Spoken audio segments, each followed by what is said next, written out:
know, whatever they had. What did we do? Two restaurants was one was completely We outside. hired him. Oh, yeah, that's right. Bugs were That's free. right. That was. We had more bugs in our Or practice. did we do it ourselves?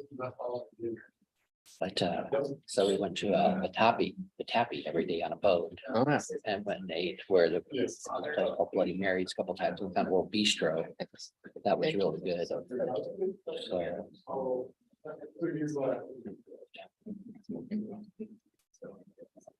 That's awesome. yeah. I wish I had.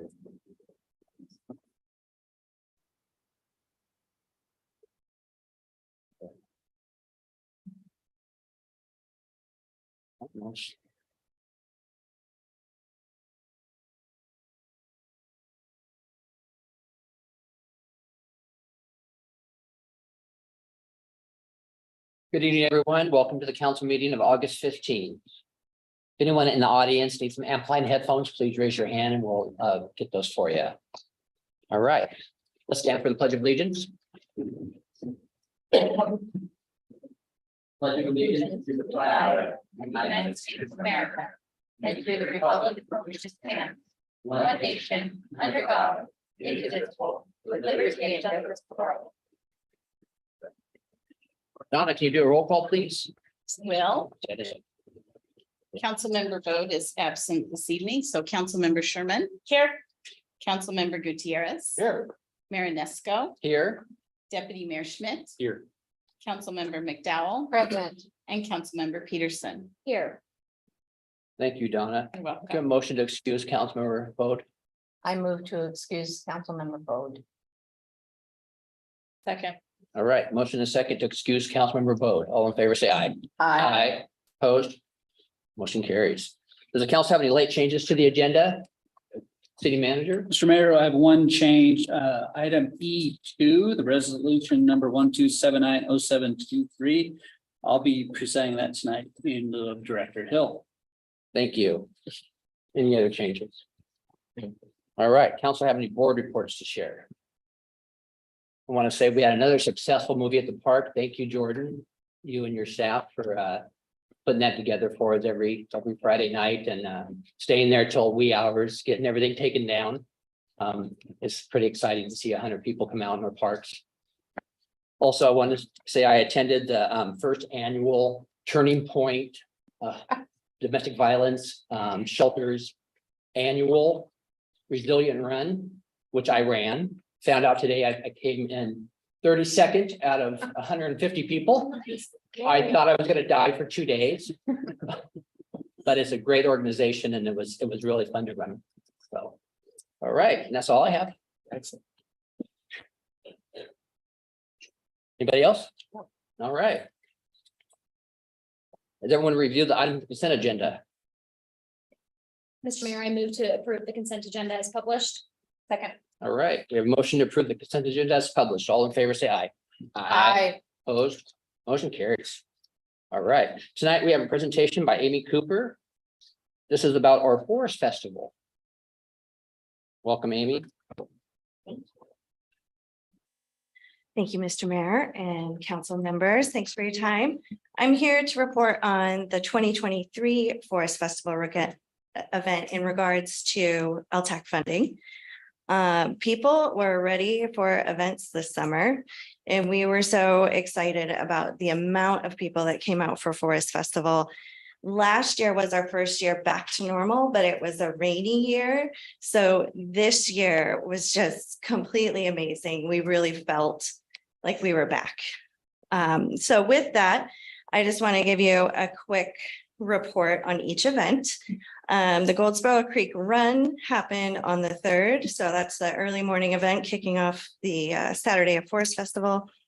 We had entrants from all over Washington. They had over 200 people enter to run, which was their goal was 200. So they met their goal. They were very excited. The firefighters pancake breakfast fed hundreds of people before the parade. And the Paul Bunyan Grand Parade saw 78 entries, again, from all over this side of the state. We had 55 vendors, both at Loop Field for the logging show, as well as for the car show. And that's an 80% increase for us. So we sold out our vendor opportunities, and half of those vendors were from outside of county. And then we estimate that around 1,000 people attended the logging show. This year too, we had to pivot a little bit. Steele did not host our logging show, which is the first time in, gosh, 6-7 years. So we used a production company, and it was a really seamless transition for us. So we were really happy with how that went. Let's see what else. Our carnival, what we were told by our carnival company that it was the best attended carnival in Forest Festival history. And she attributes that to the location. So having it down at the old Mel Chevrolet lot, which of course is for sale. So we don't know if we will get to keep using that space. But having the carnival downtown where everybody can see it has just exponentially increased year after year the attendance. Rock in the Forest saw a ton of people enjoying music uptown before the fireworks show, and we estimate about 2,500 people at the fireworks show on Saturday night. And then we had 375 cars at the car show on Sunday. And let's see what else. The Kiwanis Duck Race sold out. They've got 5,000 ducks to sell, and they've sold out this year. And I know last year too, they did. And then outside of Forest Festival weekend, we held the Royalty Party on July 9th, which is a garden party over at the Colonial House. It's a ticketed event. We doubled our ticket sales this year, sold out again, and we look forward to continuing to expand that event. It's become a really fun tradition for a lot of families, especially moms and daughters and grandmas. It's super cute. Our Royalty Court continues to be active. They just wrapped up Seafair. They're going to be heading to the Autumn Leaf Festival in Leavenworth next month. And then we're going to start all over. We've got coronation coming up probably in February. It'll be February or March of 2024. And we're planning our 80th celebration. So Forest Festival 2024 will be 80 years. It'll be a big deal. And we're also working on a new float. Yes, so we've got a lot of fun, exciting things happening. We're looking forward to bringing some new events to the 80th celebration, as well as keeping the tradition of all of our existing events. Any questions? Awesome. Any questions? Thank you Sounds for all the hard lovely. work. Thank you. Did you have a question, Kathy? No, I just said it sounded lovely. All right. Thank you. Next on the agenda is a presentation from Finance Director Mike Giddens. Good evening, Mayor, Deputy Mayor, and members of council. We have the June financial report in your packet and for presentation this evening. The nice part, I think, about the June financial report is it's that 50% look at our fiscal year. So for budget preparation, for your purposes, and just, I think the public really gives us a nice measure at where we're at, especially since, as you know, we've been undertaking some real work on the general fund to bring those expenditures down a bit to match our ongoing revenue. So we'll be referencing it some next week at the study session. So I'll keep my remarks brief and just focus on a couple of areas. On page 1, the estimated amount of variance between revenues and expenditures is reduced dramatically from where we were a few months ago. So that's taken a lot of diligence, as you know, on the part of city staff to really look at that. I won't say that it's been without pain, but we're bringing that more in line, and it's easing our work a little bit on the development of the 2024 budget, at least making that process, I think, a bit more focused in our ability to really dig into it with more data and knowledge of what's happening there. It's due largely to the adoption of the supplemental budget in June that you approved, and city staff watching and reducing expenditures. So if we move forward to page 7, this is where the estimated fund balances are shown. We're paying close attention to these as we work on the 2024 budget. I think as I look at this, what I'm really interested in is where the funds are ending our beginning balance is, we're from the total, we're forecasting a pretty sizable reduction, but that also shows that we're working on city projects, on important work. You know that that's happening based on some of the presentation at last week's study session about the two utility funds and all that's happening there. So everything's looking good. I would like to point out the solid waste fund has had a lot of activity the last few months with the C Street landfill. You'll notice we're projecting a fund balance of just over $240,000. Public Works and Finance staff have worked diligently to make sure that the reimbursements, as well as that documentation and working with the Department of Ecology, is happening seamlessly, because we're, having to pay a contractor a good deal of money in payments, and then we want to get that reimbursement that we have an agreement through the Department of Ecology, and that's happening well. And as you can see, we're estimating that $240,000.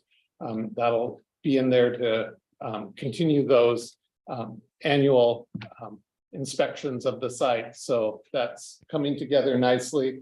It's not been without a few moments of concern on the finance director's part, possibly the public works director's part too, but it's coming together and looking good.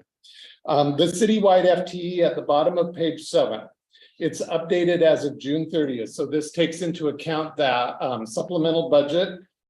Some of the vacancies that are on there are filled because we're a month and a half down the road, but that's, you'll notice with the reductions to finance, the 20 and facilities, the 2023 revised column shows that 3.0 FTE reduction.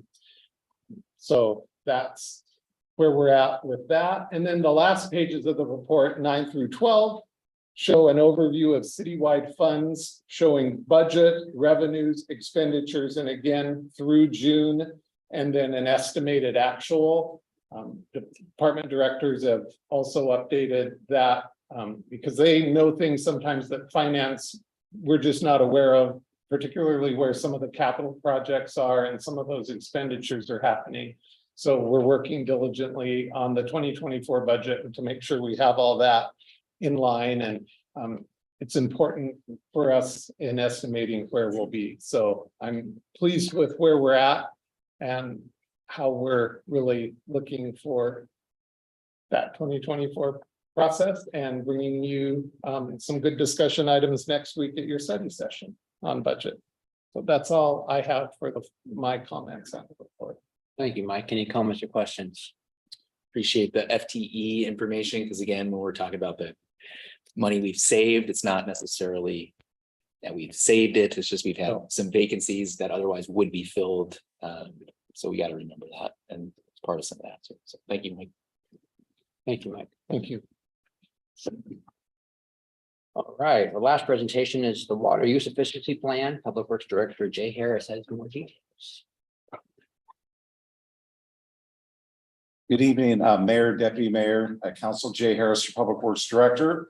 So as part of the water comprehensive plan update, which you're going to see in a little while, we are required by the state to come up with a water use efficiency program. And so next slide. So what is the program? We want to use water efficiently. We need to meet future needs, and we need to operate the water fund within financial, managerial, and technical constraints. And we need to deliver safe and reliable drinking water. And we appreciate everybody being involved in this plan. So the goal is to increase our water supply and allow water demand efficiency to both increase also, over time as we grow. And so the goal is for people to use less water, and also to have less leakage in our system and that sort of thing. And that's through policies, resolutions, ordinances, bylaws, and programs that Public Works will operate. Next slide. So this is where the state of Washington says that we got to do it. And so we have to do this because we're doing a new water system plan. That's what's coming before you next tonight. And so with that becomes, you have to submit a new water use efficiency program. So part of that program is you have to describe the current program. And then you have to give some estimates of what you save off of the prior program. And then we have to document what goals and water efficiency goals and document the goals that were established previously. And then we just need to see if they were cost effective also. I mean, you could like put out water conservation kits that we had with my last job. And the shower heads that were put out were really cheap. And I don't think it was very costly. We spent, I don't know, it was $10 a head or something. And they didn't last very long. People always complain about them. So that's the type of thing that, you know, down the road we might start implementing. But we need to make sure that whatever we put out there is cost effective. People are going to use it and it actually meets some sort of measure. Next slide. So why should we care? So using water efficiently saves us money and the customers money. The less we use the water system, the longer it's going to last, the less O&M operations and maintenance we have on the system. And if the customer doesn't use as much money, their bill isn't going to be as high, obviously. And so we all receive value from our water supply. That's quality water supply and quantity. We need to make sure everybody does their part so we have a good supply of water for future generation. We need to make sure that our goals relate back to the needs of our specific system. I just can't adopt goals from like Olympia's system or something. Every system is unique, and that we need to make sure the goals work for our customer and the measures that we have support the goals. Next slide. So goal number one, the existing goals was to reduce total consumption 1% annually from 2014 to 2020. So the same goal is going to be in effect, another reduction of 1% through 2029. So we're trying to reduce total consumption, and I'll get to the how in a second. So the distribution system leakage, the existing goal was less than 8%. From 14 to 2020, we were somewhere around 10 or 11 one year, and we've been hovering right around the 8, 10, 9, 7, that sort of thing. Last year was 6.2, so we did well. Just so you know, when you measure leakage, we know how much water we sell, right? And then we know at each one of our well sites how much went into the system. So you subtract the two and you know how much you lost, the water you didn't sell, right? So the water you didn't sell could be meters that aren't reading accurately. That could be at the well site, or that could be at the customer's end. You could have leaks in the system, which are pretty common. And anyways, and then like the fire department come out and use a whole bunch of water and not tell us about it on a big fire. We've had that happen a few. We need to account for all the water going out. That's why we have those hydrant meters. I don't know if you guys know that program, but that's for construction. Just because of this, we need to measure what's going out as accurately as possible.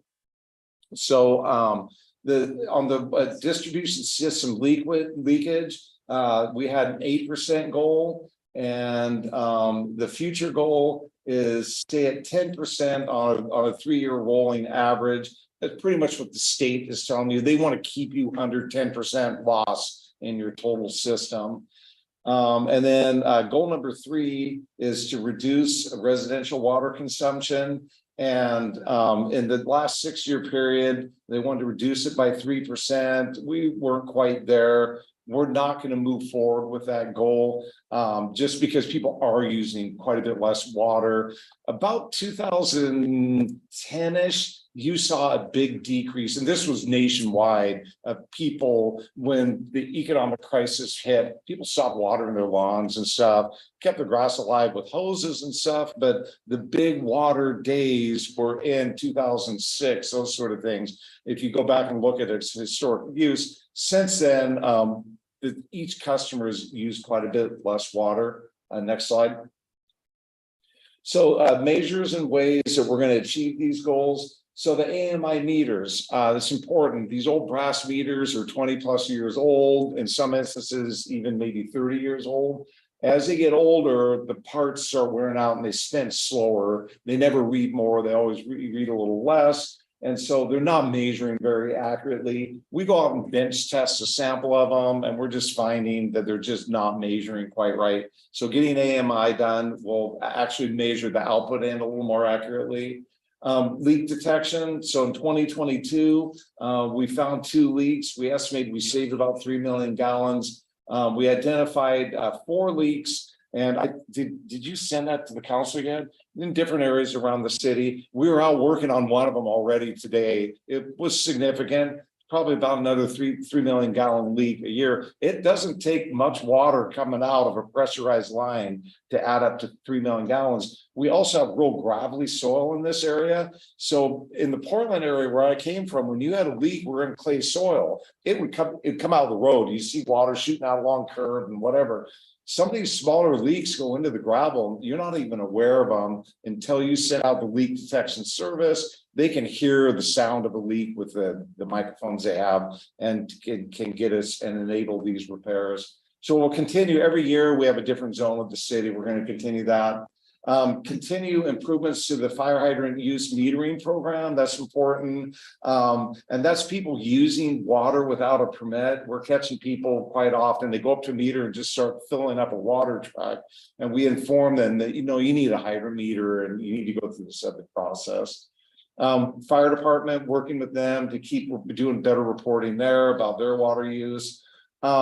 The asset management program and GIS. So the GIS was kicked off. Asset management should be going live maybe late this month or next month. And with that, that will allow us to better inventory our asset and keep the maintenance up on them. And then the new AMI meters. Once we're online with those, with the antenna, the fixed base radio read, we're a little ways out on that, but people will be able to see how much water they're using every month on an hourly basis if they choose so, and they'll be able to monitor their use more or less by hours. And I think that will help.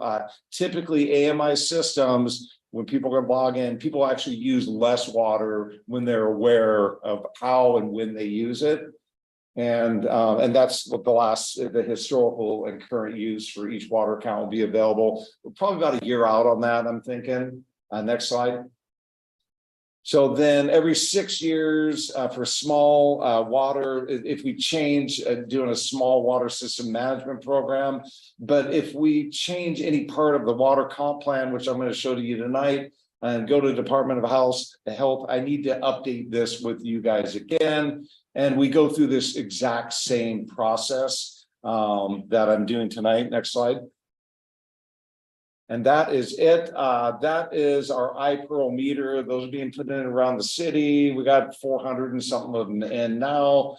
And so you'll see it down in the box there with the little black thing. That's transmitter. It screws into the hole of the lid. So when you walk by, you see these little black pucks on top of the water meter lid. We're able to now walk by when we get done with that with a handheld data collector and pick up the water readings. We're only at 10% of the system though, and that should be changing here soon. I'll give you guys an update on that project. That's it. All right, comments or questions? Could you share with everyone what AMI stands for and what GIS stands for? Yeah, it's advanced metering infrastructure. And so what it is rather than the analog brass meters with a dial in there, that we have to pull the lid, look at it, and type in the number and hopefully type it in correctly. AMI will allow us to, one, do walk-by radio read with the data collector. It also is sending a signal that eventually up on one of our water towers, we're going to put an antenna in, and it will go to the antenna and go right to the customer service console, and the database will be laying there so people can look at their data. And then it's a geographical interface system for GIS. So, and the GIS, just to explain what that is our water, all the lots and streets are graphically laid out. We can turn on aerial photographs, contours, turn on the water line locations, hydrants, valves, sewer lines, that sort of thing, and allows us to look at the assets on the screen. So we're getting away from paper maps and going to computer maps. Right, anything else? I think, well, for the goals for water consumption reduction, that we have no future goals. I think we should have future goals of having continued slow 1% decreases in consumption every year as just a fixed measure of let's stop using so much and let's find ways to be more creative with our lawns. Let's not put so much chemical fertilizer and have all the runoff. Let's not. And let's keep our consumption at a level where it's not only sustainable but regenerative. And that's something I would like to see as future goals, to have goal one, and to have a goal that's more aggressive than 1% per year. Correct, we could look at that. One thing is like I said, in 2010, people dumped down to the baseline usage, right? And we found over the last 10 years, they're really not cutting as much. And so if I put a 1% a year goal in there, I'm worried we might not meet it. I think what we're going to see when the AMI project's done, you're going to see a small drop off because people can get online and they can see, God dang it, in the evening, what are we doing? We're taking a lot of showers, we're doing things. And I think you're going to see it sort of naturally through there. But what I'm worried about is we're getting close to the bottom, right? A lot of people have been replacing their toilets and sinks and valves because the older ones are wearing out, right? And so that low hanging fruit is starting to go away. And so staff was just a little worried about putting that in there and then having something that we didn't think we can meet because we think we're near bottom right now on residential consumption. I have noticed not in this presentation, but down the road in the comp plan, the water comp plan, that we have reduced quite a bit of water. It looked like we'll probably get that eventually. Yes, per ERU, we're down, and that's that 2010 adjustment that the whole United States saw. All right. All right. No more questions, and we'll move on to Parks and Rec Supervisor Jordan Crumples has information for us about a rehabilitation project for exterior of the Civic Center. Thank you, council and mayor and deputy mayor. Tonight I bring to you the Civic Center exterior rehab project. So this project is designed to do some upgrades to the outside of this building that involves cleaning, repairing any siding, painting, staining, doing some 5-pond cornice updates. So that all that, since mainly on this half of the building. So front, I don't know my north and my south, so but these three, not including the non-police side. And this project is also meeting one of the council's strategic goals under the community safety, referencing, managing your assets. So this is big for us. So we went to bid on July 20th for this project. The bid opening was after briefing information was due. So tonight I have some information on that for you. And we went to bid last Tuesday, August 8th, and we had 6 bids come in. Originally, this project was budgeted at $90,000, and after all bids were collected, the apparent low bid was with Riser Painting LLC, whose bid was at $55,337.44. And that includes both the base bid and the 2 alternative options that are discussed in the briefing. And then tonight we're just looking to, move it to the action agenda for September 5th, for further consideration and potentially awarding the contract. And I can answer any questions. Right. Do we have any public comment, Donna? No, we don't, Mr. Mayor. Anyone in the audience like to speak on this? All right. Do we have a motion? Mr. Mayor, I move to place resolution number 1286-0623, including the additional project award form on September 5th, 2023 action agenda. Second. Thank you. Comments or questions? So we're only doing one end of the building? So we're doing the front, this side and the back. So pretty much everything but the brick is on the list of getting fixed and repaired. That end will not be done. No, Okay, there's nothing on that side but brick okay, and some 5-pond cornice. So if that needs it, then that will do it. okay, all right. All right. Any other comments? All right, we have a motion and a second to place resolution number 1286-0823, including potential addition of the project award form on September 5th, 2023 action agenda. All in favor, say aye. Aye. Opposed, motion carries. All right, community economic, well, Mark is going to take over for Jay tonight. talk to us about consultant services. Thank you, Mayor, Deputy Mayor, Council. Filling in for Director Hill this evening. As you know, the city of Shelton, under the Growth Management Act, is required to update our comprehensive plan every 10 years. And that is coming to fruition here very quickly, as we have to have a new comprehensive plan adopted by June, the end of June in 2025. And as you well know as well, most cities don't carry this planning staff capable of executing a planning document such as this. So with the assistance of grant funds from the state of Washington, we went out to bid, or actually proposals, RFPs for consultants to perform this work. Back on July 31st, we received 2 proposals from consultants, SCJ Alliance and BHC.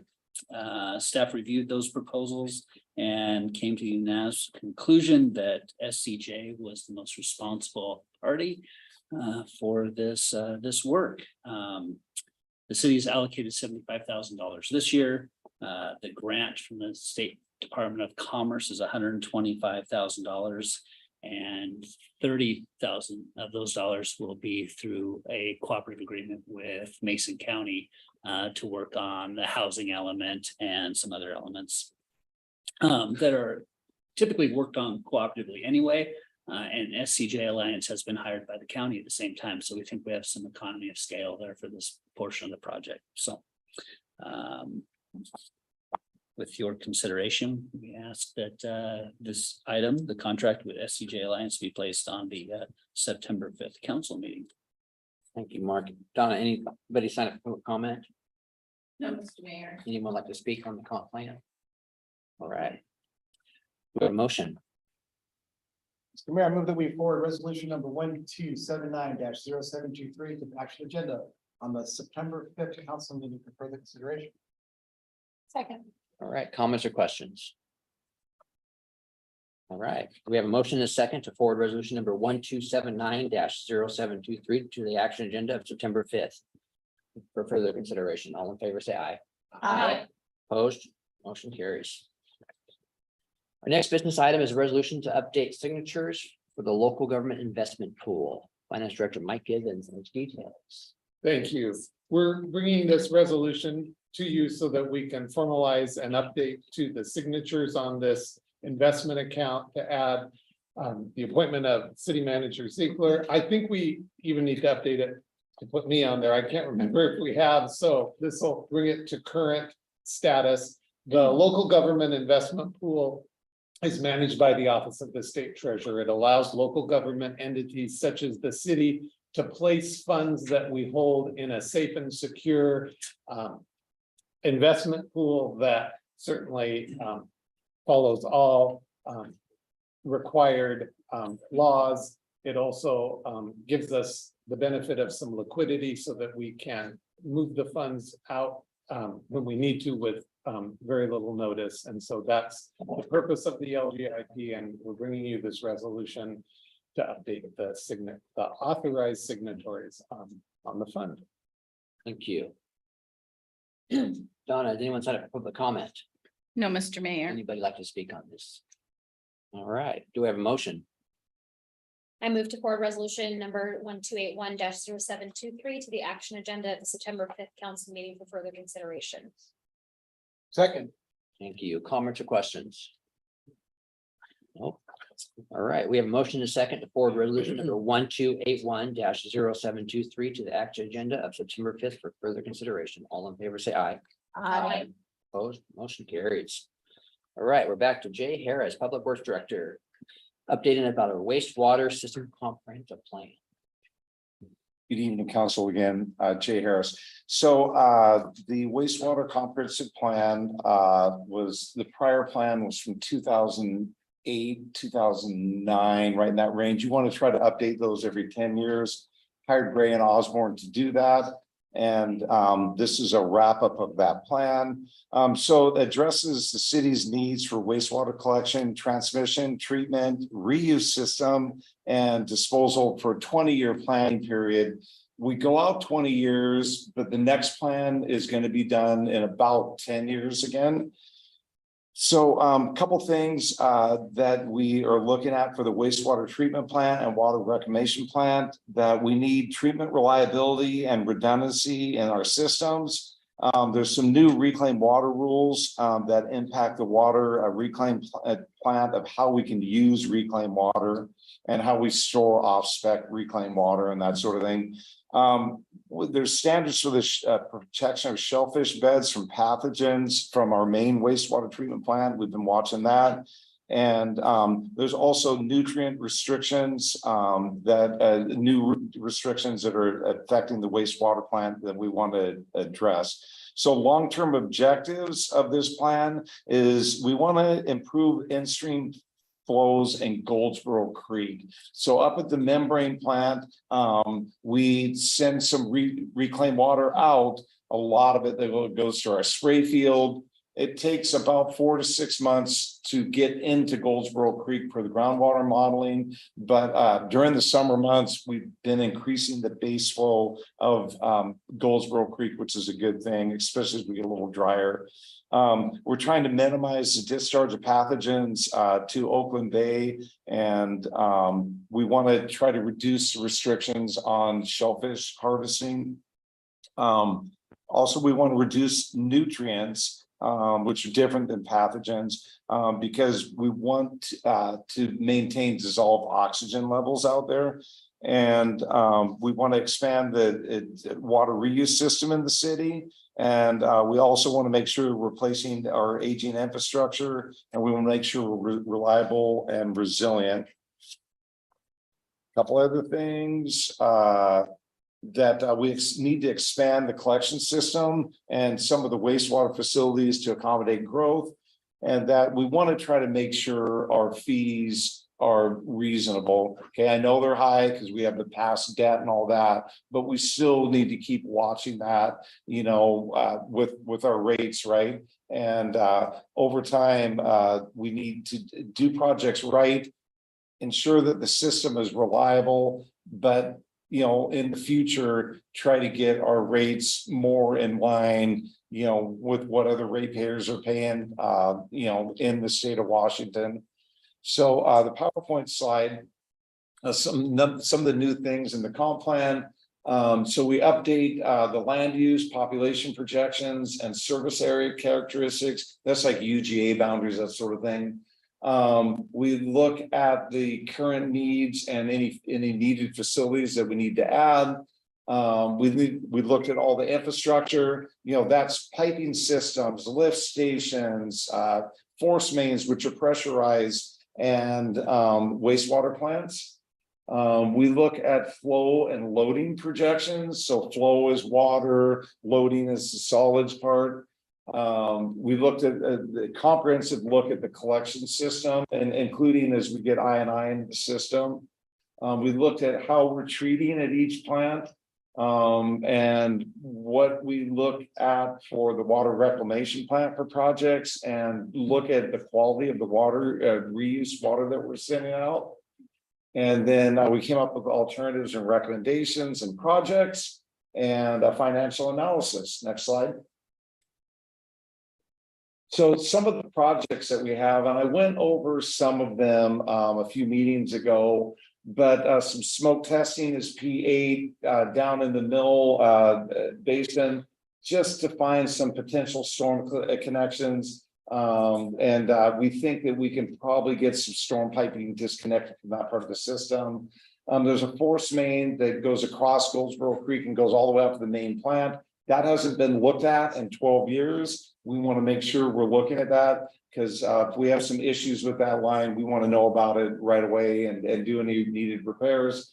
That we want to Basin 4A for I&I is coming up next. That's one of the bigger projects to reduce inflow and infiltration of groundwater into the sewer system. So we're treating water that doesn't need to be treated, right? It's because of old pipes and leaky joints and leaky manholes and cross connections from the storm system.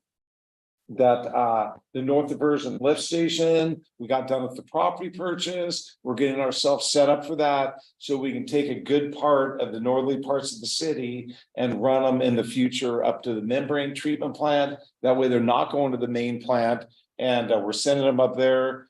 Treating the water, and then the water goes out to the spray field, back into the ground again, and supports Goldsboro Creek. And then there's some check valves that need to happen, some relocation. Next slide. So the way main plant, there's a bunch of biosolids and treatment options that we need to look at there. This camp project helps with the shellfish. It allows us to store any off-spec water at the site. That project's almost done right now and is well under budget too. There's a backup disinfection system and polymer feed system or other parts of that project that we haven't started on yet. They need another digester down the road that helps with the solids handling I was talking about. The centrifuge is for solids also. Sludge storage building is solids. And then how we transfer biosolids around the plant can be improved with conveyors and different pumps and that sort of thing to help us out there. Next slide.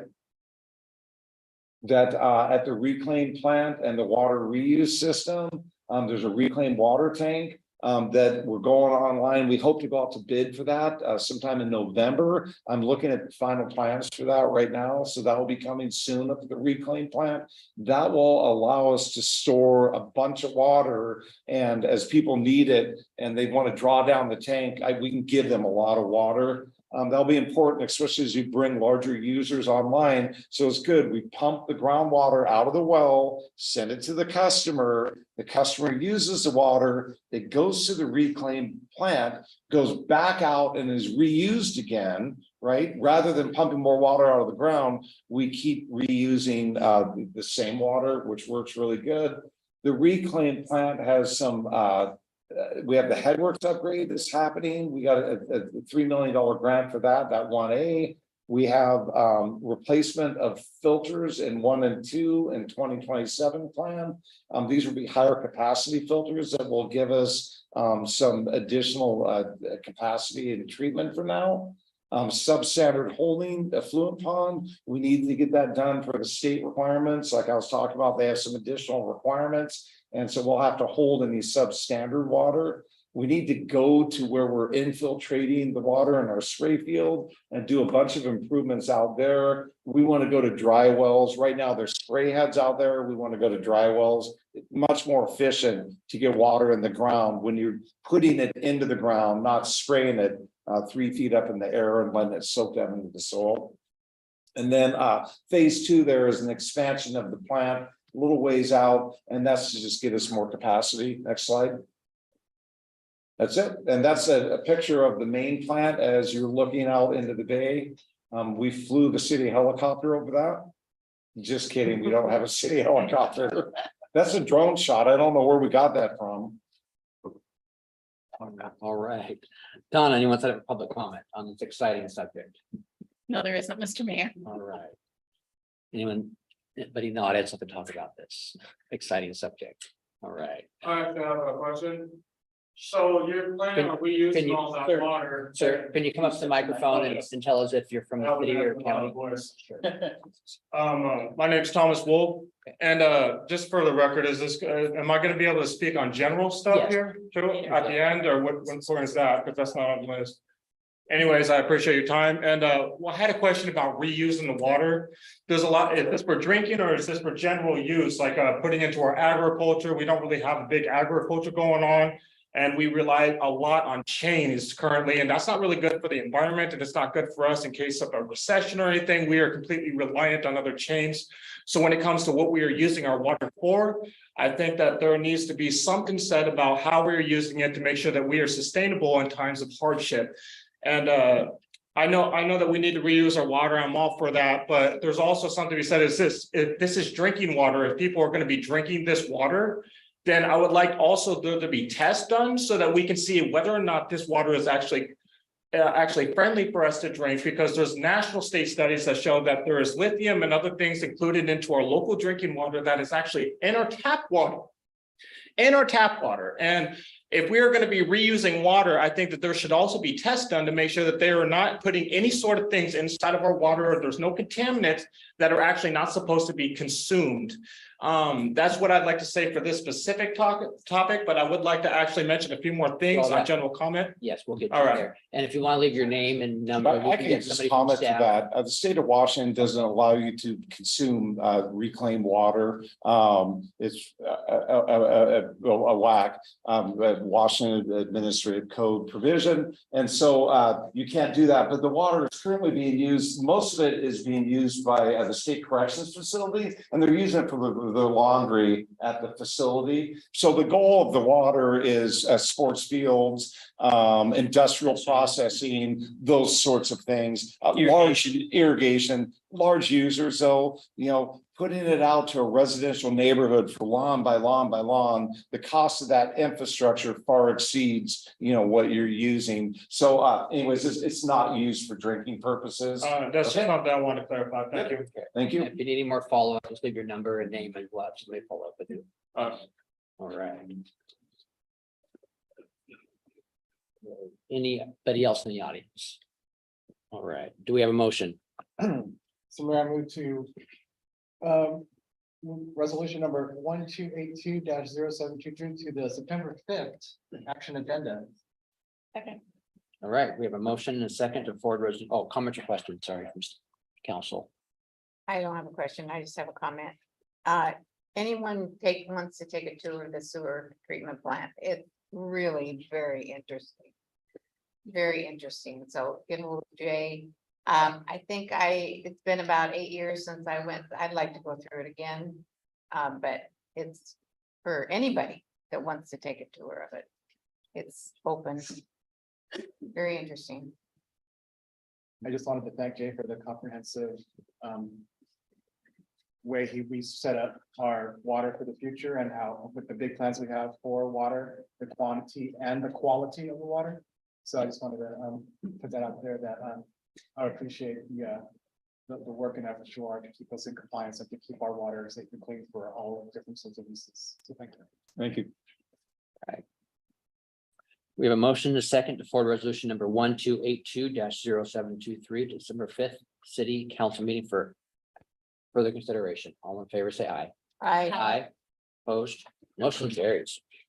All right, Jay has another resolution to update the water system comprehensive plan. Yeah, good evening, Council. Again, Jay Harris. So the city of Shelton worked with Carrillo Engineering on this one for the water comprehensive plan. And to meet state requirements, a lot of those are Department of Health requirements driven. So some of the updates to the plan that we defined the new retail service area, that's the city and the UGA boundary. We described the existing water system. We wanted to set the minimum performance criteria for each piece of the system. We need to put future demands on the service area to see how they performed, identify any system deficiencies, have a capital plan again at 20 years, pretty common themes. And we talked at the last meeting about some of those more near-term type of projects, how to finance and implement some of those CIPs. And then the water efficiency goals will be part that we discussed earlier, will be part of the comp plan also. So next slide. So in the analysis summary, you can see in 2022, the equipment residential units, that's a single family home. We have about 6,600 ERUs. It's projected in the next 10 years, we're gonna have about 9,600. That's addition of about 3,000 ERUs. We're seeing that right on paper with land use and all that. So that's pretty accurate on their part. It follows the comp plan and growth projections outlined in the comp plan. And so our source capacity, we're looking good for the next 10 years. Those are the wells, those are the source. Storage capacity, been talking to you guys about that. We got problems, right? And so you go down into these tables and, there's standby storage, dead storage, equalizing storage. And ultimately, we need to improve our storage systems at the city, and I'll get to some CIPs in a second on that. Next slide.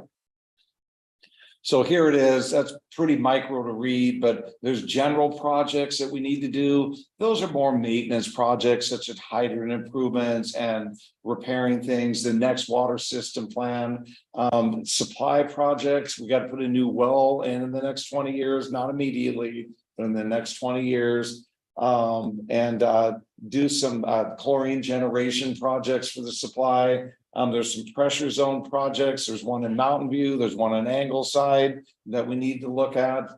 There's storage projects are the big hitter in this plan. I'll get to that in a minute. There's some pumping projects. And then there's a few, which I was surprised when the plan got done, that when they modeled it through all the pipes in the 20-year period, we got some piping projects, but I thought it was unusual that we didn't have as many as I thought we might need. So the pipes are older, but they were sized pretty good from past folks. Next slide. So here's a slide of all the different project locations around the city. Those are all in red. So you'll see the different piping projects, reservoir projects, that sort of thing on there. Next slide. So getting into a few specific projects here, that there's a project to put a new well up in Angleside. Angleside was selected because it's getting to a farther part of the city. It's getting a little away from our well sites right now. That well might not be in Angleside. It might be over near our well group now with maybe some better piping improvements and that sort of thing. But for now, the consultant put it over there because it does give us redundancy on this side of the system. Next slide. That's a long ways out though. Mountain View needs some more storage. The plan calls for 750,000 gallons storage for that pressure zone because we are deficient. It's likely that it used to be called Peacock Ridge, was called Olympic Heights Development, will probably be helping us with that project. And it's likely that reservoir might be on their site too. That up in the Angleside pressure zone, we're going to need a second reservoir up there. That's project STO2. And then Upper Mountain View we need to complete that with one more reservoir up there. That's the elevated reservoir you see up by the county shop. There needs to be a second one put in there. Next slide. So in the pressure zone, the Mountain View pressure zone needs some improvements. There's some people with some lower pressures in the zone. There's a bunch of dead storage in the Mountain View tank also. And we're going to bring in high pressure water from Upper Mountain View and get those people on that system to take away the dead storage in the Mountain View reservoir. I've talked to you about the Angleside pressure zone. We need to do a study on it. And then we need to take the dead storage out of the Angleside tank. And that's going to be pretty immediate. Like probably a year from now, we'll be under construction on that one. So I'm really trying to move that one along quickly. It's our number 2 project that we're working on right now. Number 1 is well 1 to high school tank. It's been underway for quite some time. And that's to get that 2-mile pipeline project out on the street here in the next couple months. Next slide. And then some of the pump stations need to be improved. That's the Angleside station needs to be improved up there. That's the existing station. We need to replace some pumps and put in some additional telemetry between some stations and replace some pipes and that sort of thing. Capitol Hill, that project is to remove the existing tank. I know it sounds a little odd, but that tank, we can't turn the water over in it because it's a large tank, but there's not enough customers in there. So the current plan calls for removing it. We think we're going to actually run high pressure water and keep the tank, fill it up and cascade it back into downtown. The plan is just like a point in time, if you know what I mean. And as we continue to model our system, we look at different opportunities there. And then the Mountain View booster pump off of the big reservoir that we're going to put in, we need to send water back up to Mountain View again. So that's what PSO3 is. Next slide. And then there's a bunch of fire flow deficiencies, which again is not bad for this size of city. A lot of that is 6-inch pipes is sort of the common theme that residential fire flow has gone up to 1,000 gallons per minute. Back into the prior plan, it was only 750. It jumped up in the International Fire Code. So 6-inch pipes are pretty much the common theme there. And we need to go to 8-inch pipe in the vicinity of hydrants, especially hydrants that have lower pressure already. You just can't get the water through them. Next slide. And that's it. That's a picture of our elevated tank up by the county shop. Thank you, Jay. Donna, has anyone set up for public comment? No, there isn't, Mr. Mayor. Would anybody else like to speak on this?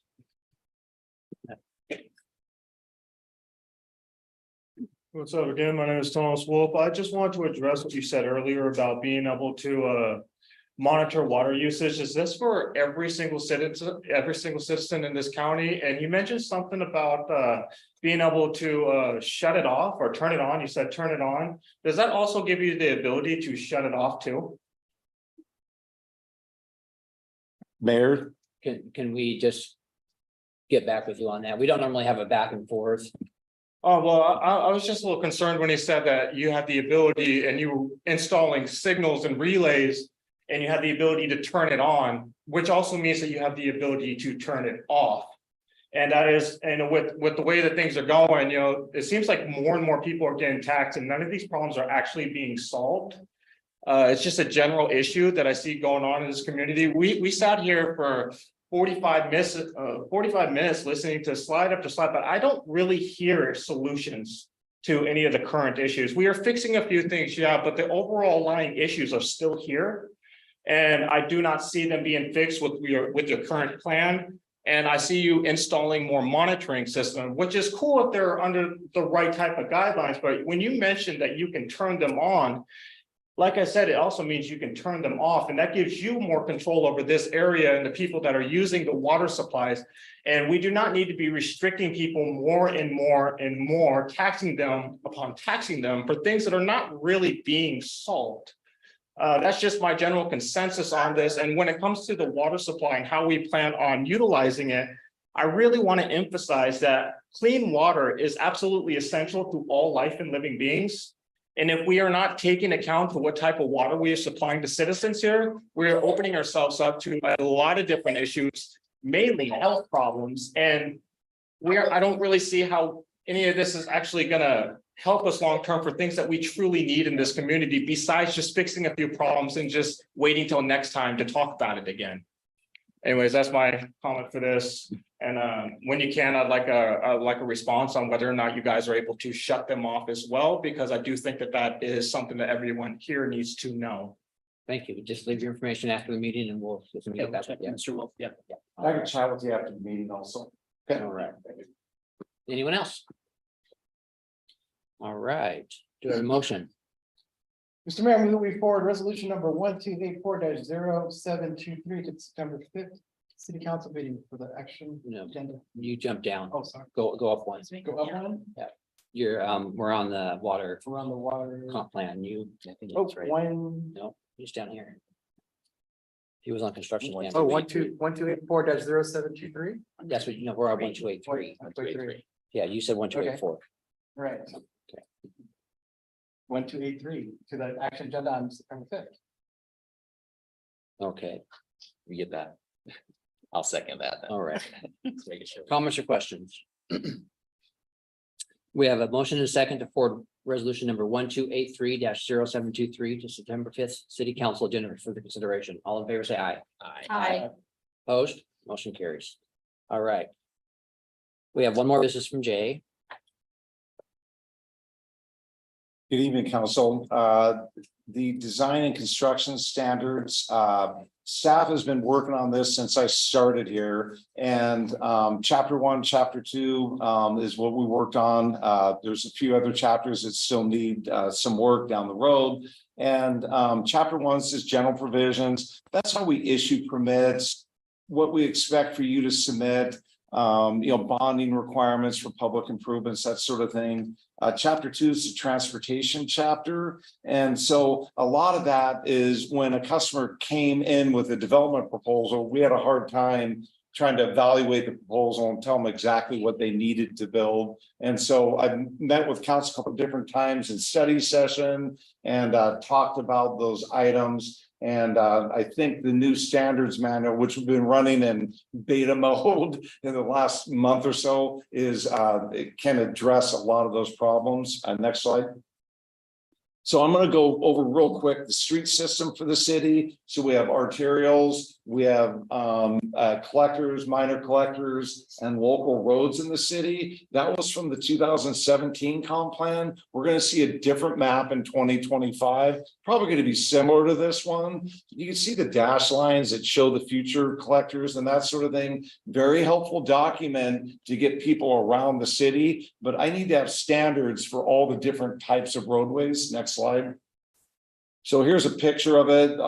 The arterial is up there on the right. You can see the freeway, that's 101. And all the way down to the local street. That's one of our current local streets, one of the newer ones that has a curb tight sidewalks. Next slide. And so some of the documents we reference is our full comprehensive plan from 2017. We might need to make some adjustments to the street standards in 2025 with the new comp plan. We also have the municipal code title 12. International Fire Code was a big player here. That's road width, parking, gradient, paving types, those sorts of things, hydrant spacing, cul-de-sac radius, those sorts of things. The Department of Ecology stormwater manuals kicking in pretty hard with our new standards. We look at that. And anyways, then the older design and construction standards, obviously. Next slide. So this is a little matrix we met with you folks about. Staff hasn't made any changes to it. This is for infill development. So infill development, from what we talked about, is those people with less than 150 feet of total undeveloped frontage, that they'll have a little different standards for anybody that exceeds 150 feet, that they'll have to put in more street requirements. So this matrix allows people to go through and sort of sort out what's in front of your site, how much frontage do you have, what do I have to do? It's been sorely missing at the counter, and staff is going to actually do more of these for some of the other processes in the future. Next slide. So this is a copy of integrated vegetated swales that with the street. These slides are pretty green, pretty enhanced. If you went and looked at these on a day like today, I don't think they're going to be that green either, right? So, but they do look nice in the spring into the early summer, and then in the winter, those sedges and rushes do come back. But that's what we're moving towards: is a planter strip, a separated sidewalk, a place for you to park your car, obviously, and street trees. Our older standards didn't have any street trees, and they offer so many benefits that I listed there. The shading is one of the bigger ones. The shading allows, if you got a little bit of a rain in the middle of the summer, that little bit of water gets really hot really quick. But you can cut the temperature of that water by 20, 30 degrees if the pavement's shaded near the tree. Next slide. So the street cross sections, if you can see on the right, we're going to sort of look like that. Those are the select Cleveland players. This is a picture in Tualatin, because we really don't have a street local with street trees on it, with wider sidewalks. So our trees, those trees are probably 20 years old. You're going to see that sort of thing. A major collector, we talked about putting a median where there is no left turn lanes to just sort of make a little bit better. It actually makes your drive a little more pleasurable, but rather than having just a striped turn lane where there's nobody turning, right? We talked about that. And having trees, again, help shade the pavement, helps us with our stormwater requirements. Next slide. So other things that we're doing in engineering. So, you guys have your strategic goals that, we want to clearly define the future. And so we're using the InterGov online permitting system. And we've been online for about a year now. We've probably done 100 permits at least issued to date. I know just on the right-of-way permits we have. The building's done a bunch of permits and that sort of thing. In the future, we're going to start getting you guys monthly updates on permit volumes and that sort of thing, so we can sort of track those. We've improved our form management in the engineering divisions. That's with modification requests, the easement forms that went through the city attorney. We have an intake checklist. So if you give me a set of plans, when you give them to me, you're going to check that all these things are sitting there. So I don't have to sort through and get back to you 3 days later that you're missing 5 things that we expect them, right when you submit. The design consultant sees all that and it improves what they send us, and it improves our response time back to them, site distance certification, and a bunch of UGA forms. That we did a small development stormwater manual, which has really been good for the single family home permitting people. It allows you basically a matrix you go into, and it tells you what you need to do, rather than giving them the stormwater management manual and saying, hey, good luck, folks, go get what you need out of there. That staff worked on that. Our GIS system, like I mentioned earlier, with the utility layers, historical aerial photographs, our contours, we'll have our as-built in there for easy reference.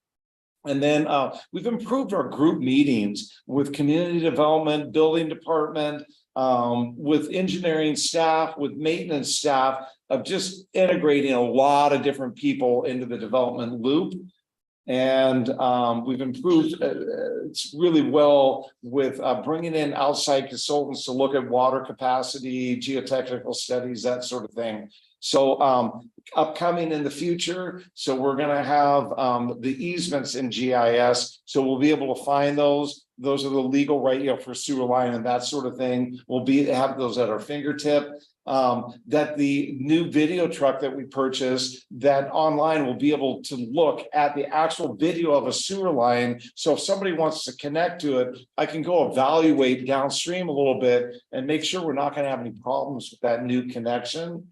And we're going to field survey in the GIS assets. We're a little more accurate. The system right now they're in there, but they're not like within a few feet. It could be 5-10 feet off in some instances. We're going to put water meters and street signs into GIS. They're not in there right now. And that with that, we can use our enterprise asset management system to start assigning work orders to street signs. I'll know how many times every 5 years a particular stop sign gets hit, for example. And that means I might have to just move it over there or do other things, that sort of thing. We're going to add more forms, simplify flow charts. And then we have a goal for the public to see the online utility mapping so they can get a good idea. Do I have a water line in front of my house? How big is the water line? Where's the nearest fire hydrant? Those sorts of issues. Next slide. And that is it. All right, thank you, Jay. Donna, anyone set up for public comment? No, Mr. Mayor. Anyone in the audience like to speak on this? Sure, thank you. We talked about engage you a lifelong Mason County member. Thank you. Street trees. We sat up here not too long ago and had a conversation about trees. And if you remember, we had trees that were buckling sidewalks, trees that got too big for their areas, trees that had root damage, trees that we had to take out because of life expectancy. So we have some liabilities with these street trees. So I just want to make sure that when we have a change in administration or we have a change in council members, that we go back and we look at this stuff to make sure that we're not going to make a mistake with the type of trees and what we're going to do with it, and just make sure that we're aware of it so that we don't end up coming up in another 5 years and we're taking trees out that we just put in. So let's be aware. At the end of the meeting, I got to answer so that. Okay, thank you. Thank you. All right, anyone else? All right, do we have a motion?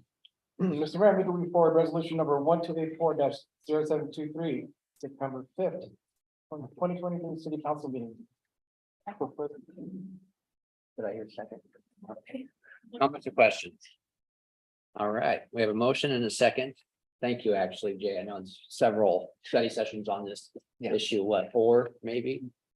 Three. Yeah. Long ones. Long ones. 4 or 5, 2 ports. Yeah. Right, all right. But thank you for all the hard work You're welcome. and the council for putting all their input into this. It's nice to see the integrated action. All right. We have a motion and a second to forward resolution number 1284-0723 to September 5th city council meeting for further consideration. All in favor, say aye. Aye. Opposed? Motion carries. All right. Finance Director Mike Givens has information for us about updating the fee schedule. Yes, thank you. The resolution to update the master's fee schedule primarily to bring it, the animal shelter fees more in line with actual expenses, hasn't had any changes since the presentation 2 weeks ago. All right. Donna, anyone's had public comment? No, Mr. Mayor. Anyone like to speak on this? All right, may I read the resolution number 1278-0723? Resolution number 1278-0723. A resolution of the city of Shelton, Washington, updating and establishing the city's master fee schedule for fiscal year 2023. Thank you, Donna. Do we have a motion? Mr. Mayor, I move that we adopt resolution number 1278-0723 as presented. Thank you. Second. Okay, I was waiting. Comments or questions? All right, we have a motion and a second to adopt resolution 1278-0723 as presented. All in favor, say aye. Aye. Opposed, motion carries. All right, we are now Park Recreation Supervisor Jordan Crumples has information for us about the Civic Center Rotating Art Gallery. Thank you, Mayor, Deputy Mayor, and council members. Tonight I bring you recommended artwork for the next rotation by the Shelton Arts Commission. We did a call to artists through different resources of media. We'd had a deadline of July 28th, and we had a total of 7 artists submit proposals. The Arts Commission met on August 1st to jury those art. And then tonight we bring you the recommended art to be potentially installed August 29th through November 30th. The 5 artists between acrylic, artwork, photography, some oil, colored pencils. We do have 1 youth in this installation, which we're really excited about. So yeah, and we're just looking for approval tonight. Thank you, Jordan. Donna, anyone's had a public comment? No, we don't, Mr. All right, Mayor. anybody else? Anybody in the audience like to speak on this? All right, do we have a motion? I move to approve Shelton Arts Commission's recommendations for placement of the Civic Center rotating art gallery. Second. Thank you. Comments or questions? I just wanted to say that the Blue Dragon was my favorite. And I'm a big fan of dragons, so good job, Caitlin, and all the other artists. Is the bunny and the rainbow leaving, the rotating? That one will be leaving this current rotation. Okay. Yep. So I just love this program and I hope that more artists come out and show us what they have. Thank you. So they can show us what. And Thank you. Anything else? All right, we have a motion and a second to approve Shelton Arts Commission recommendations for placement of the Civic Center Art Gallery. All in favor, say aye. Aye. Aye. Opposed, motion carries. All right. We now have a resolution for the Front Street paving project, Public Works J. Harris has details. The J show tonight. Okay, I promise it's the last one. So, good evening, council.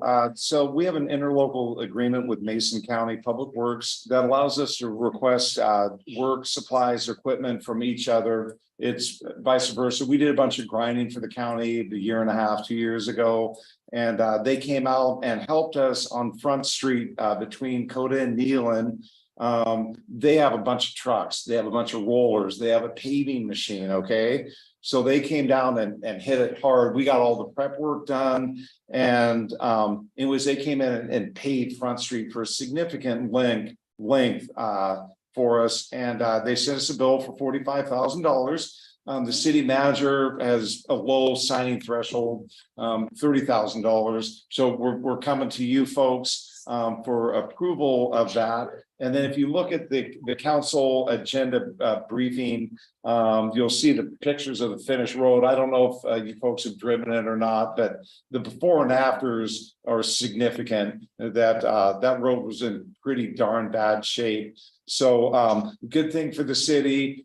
Thankfully, the county, gave us a couple days of their time and helped us out. And I really appreciate them. And we actually owe them a favor now that, we're sort of flipping back and forth. So I'm waiting for them. They got a bunch of culvert replacements that they have to do for fish projects. And so we're going to come in and drive out and maybe do their flagging for them or their traffic control or, send 3 guys sort of thing for a couple days. And so I'm looking forward to continue building the relationship and working with them.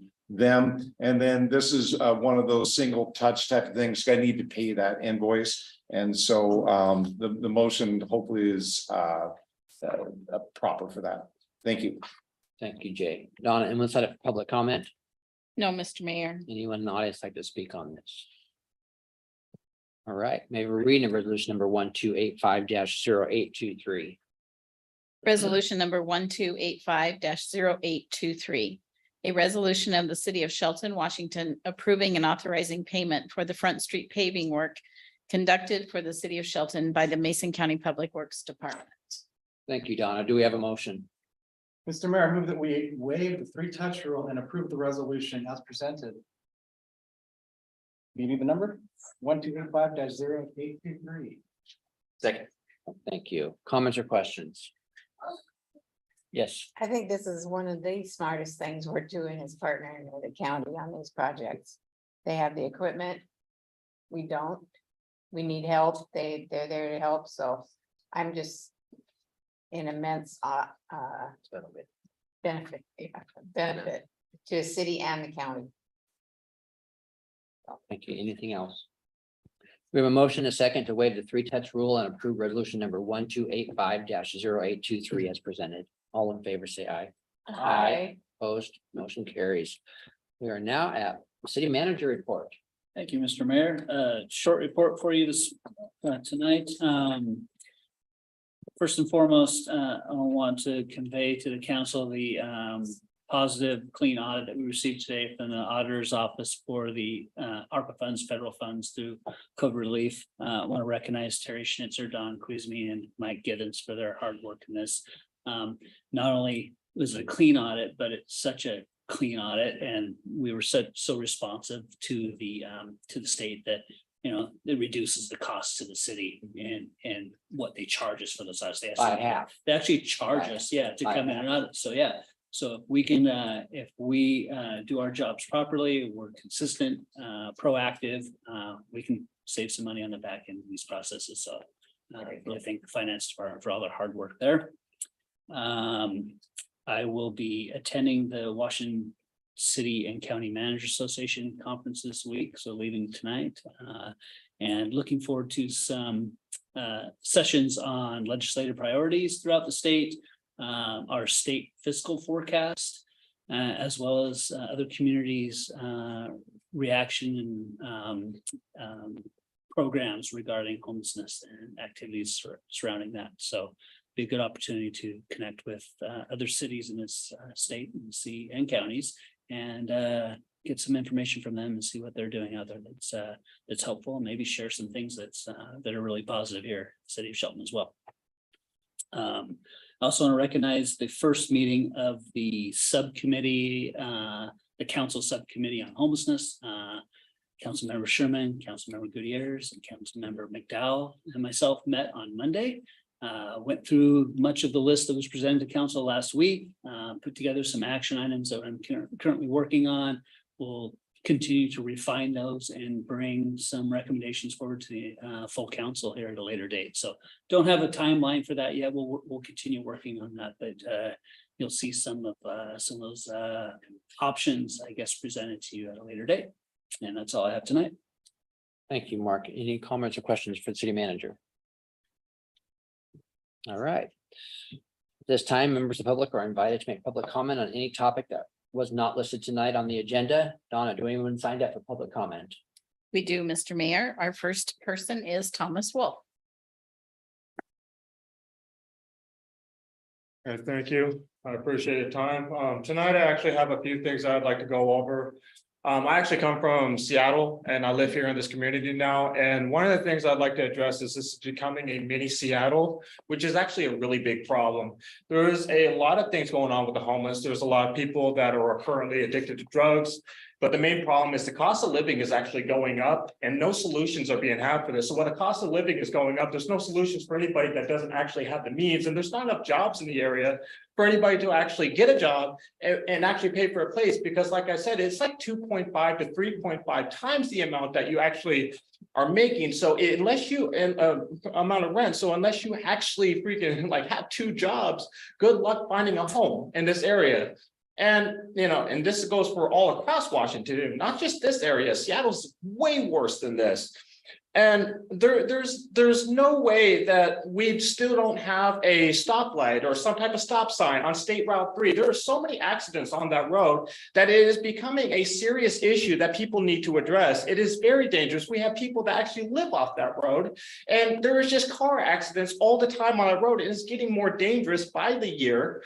There is a lack of things for kids to do in this area, so they turn to drugs. When you have nothing to do, how are you going to spend time? And we are not addressing any of these issues. We get a budget report, and none of them address the actual problems that are going on in this community. There is nothing for kids to do. There is a few after-school programs, but that is basically it. And then you have the rest of us trying to pitch in on our own time and on our own dime and on everything, trying to take care of these kids because they deserve that. They are our future. They are literally who are going to be here after us. And we don't, it seems to me that nobody seems to care about that. They are our future. We are not taking care of them. So we are not taking care of our future. There is nothing going on in this community that says that we are addressing these problems. Instead, we slap a Band-Aid on the issue and we call it good and we'll wait till the next thing. And another thing I'd like to mention is I went over your entire report and it's like 370 something pages, actually more than that. If you want people to actually deal with problems, why don't you give us one single page to address, and then we could deal with one problem at a time as a community instead of going over this entire stuff list of things that we don't even get to everything at a time. By the time by the time we even get here, look how long we've been here, an hour and 25 minutes, and most problems have not actually been addressed. We have talked about slapping Band-Aids on issues, and how much money is being handled? I mean, can't you ask the community for help if you're seriously out of funds? This is an amazing community, way better than Seattle. And if you asked us for help, you could save the cost on a lot of different problems that we're having because the community would get involved. There is so much that I'd like to say that I don't think I have enough time, but I'd like to also mention a few more things since there's a whole bunch of people that have actually been hitting me up and talking about the current problems in this county. And Thank you. well, either way, what I said stands, and I'd like it to be taken into a notice that there is not enough for these kids to do, and there's not enough safety precautions on State Route 3. And the entire list that you give us is way too long. If you want us to address issues, they need to be one at a time instead of 300 and something pages. Thank you. Next, we have Dean Jewett.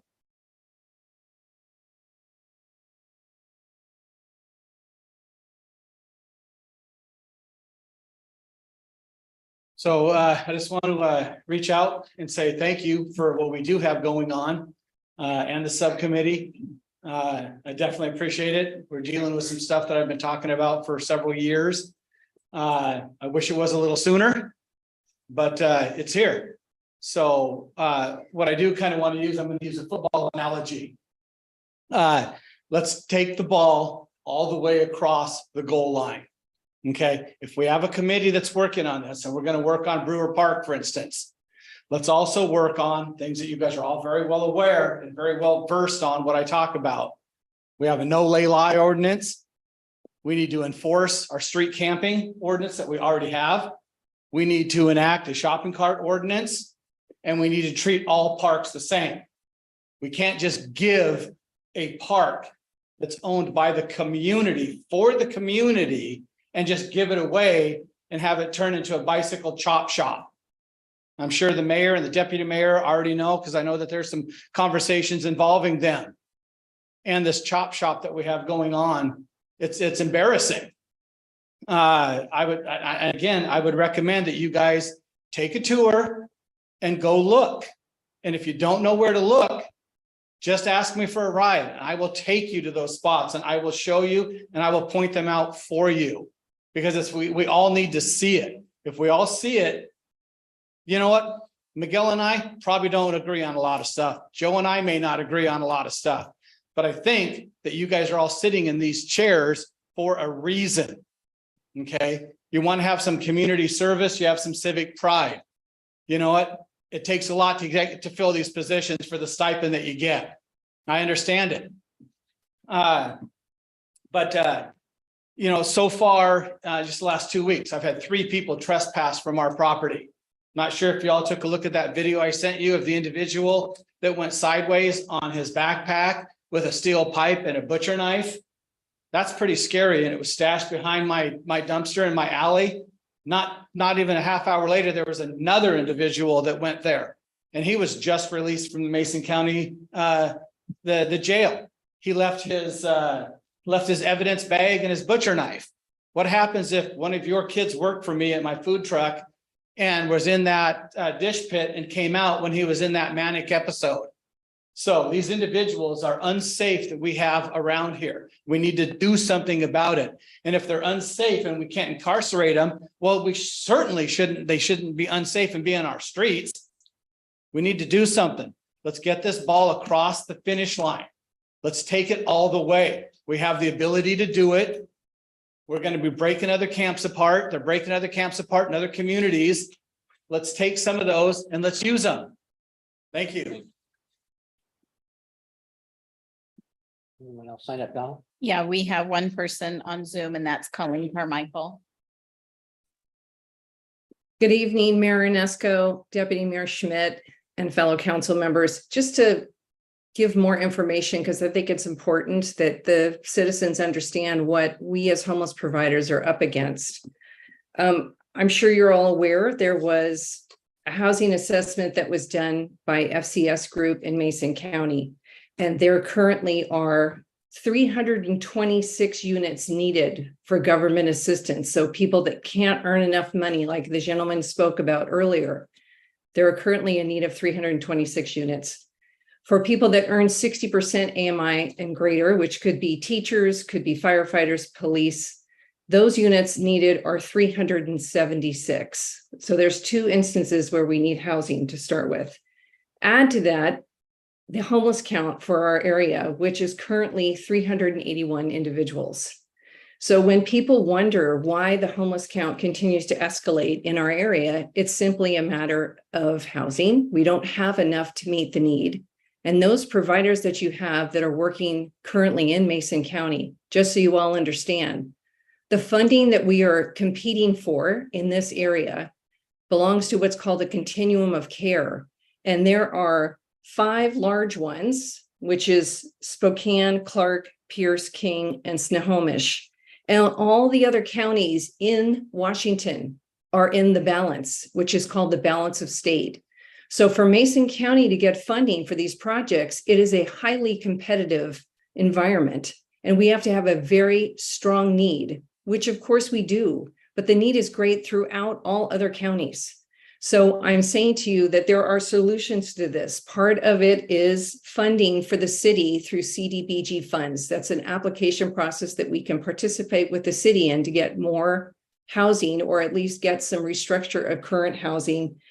There are developments we can do with tax credits as people who are providing housing for people who are needing permanent supportive shelters.